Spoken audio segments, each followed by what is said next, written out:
Welcome to Home Brewing Made Easy. I'm your host, Ryan Grains. Today we'll be brewing Northern Brewers Dead Ringer IPA. Northern Brewer is a company I found online based out of Minnesota.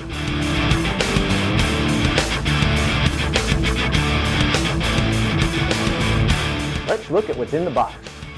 In addition to our detailed instructions, we have 1 pound of breezed caramel. Our extracts are 6 pounds of gold malt syrup for the start, and an additional 3.15 pounds of gold malt to add during the boil. We have 5 ounces of Centennial hops that we will add at different stages of this process. I've also added Safe Ale 05 yeast and a priming sugar. Let's get this going.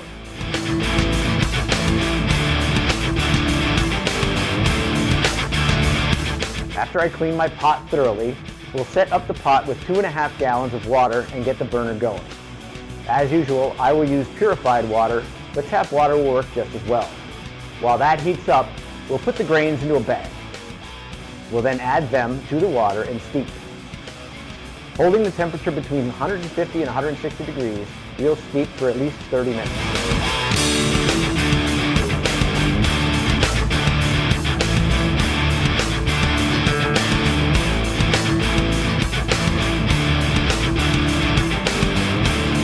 Once we are at the desired time, remove the grain, drain, and discard. I like to heat up about a pint of water to pour through the grains to help pull all the flavor from the grain.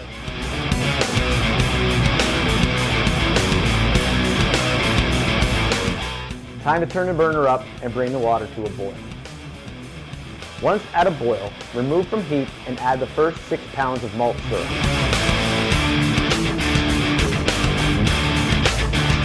A little hot water in the jug will help get it all out. Be sure to continue to stir as to keep the malt from burning to the bottom of the pot. Turn the burner back on and bring back to a boil.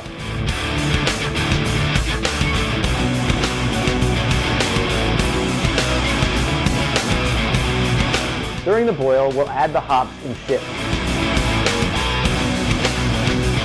Add 1 ounce at the start of the boil. When adding each package of hops, be ready for boiling. Add another ounce with 20 minutes left in the boil. Add the remaining 3.15 pounds of malt with 10 minutes remaining, using some hot water to get all of it out.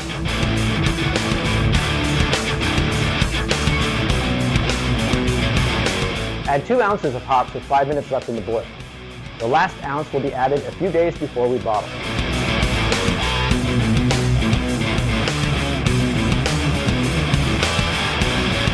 Cool the wort as fast as possible. You want to get it to about 100 degrees. Use a wort chiller, it's the fastest way to go. An ice bath for your kettle will work as well.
Fill your primary bucket with about 2 gallons of cold water.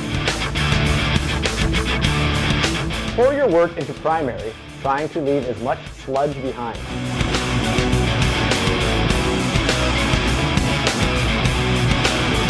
Add more water to bring to the desired levels.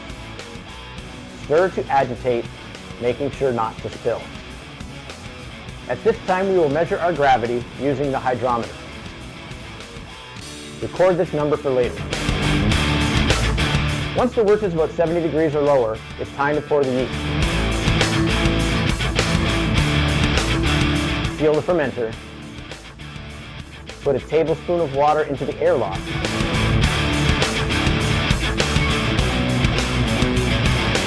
Move fermenter to a warm, dark spot for fermentation to begin.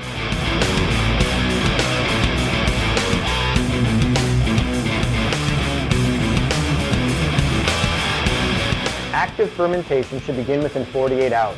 You will see the activity in the airlock. Approximately 2 weeks will pass before activity will end.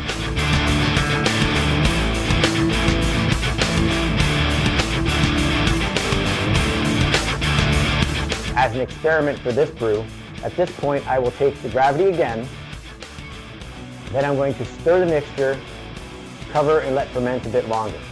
Secondary fermentation is optional. If skipping secondary, add 2 weeks to your primary fermentation.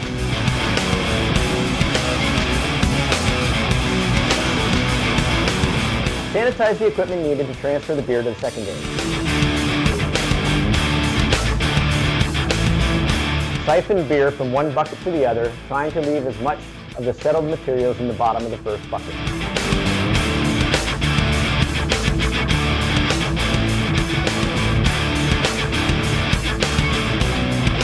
Seal the fermenter.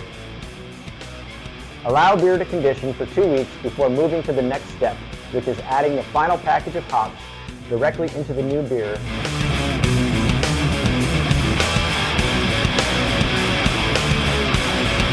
This is called dry hopping.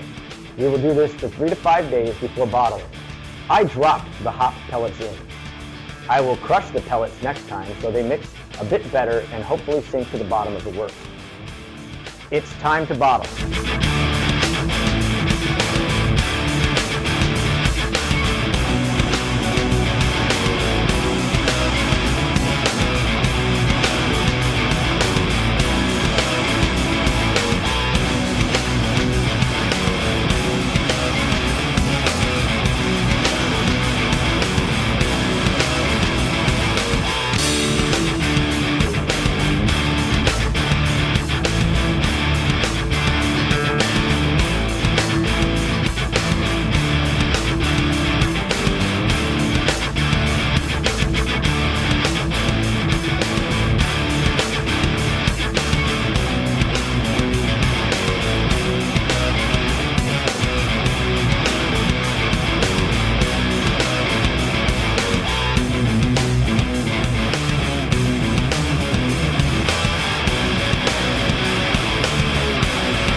The original gravity and the final gravity before bottling.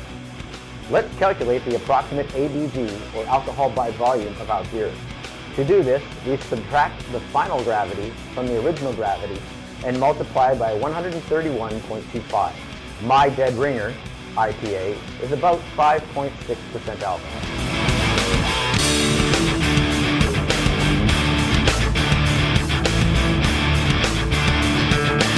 And we will be finally at the last step. Chill, pour into a frosty mug, and enjoy.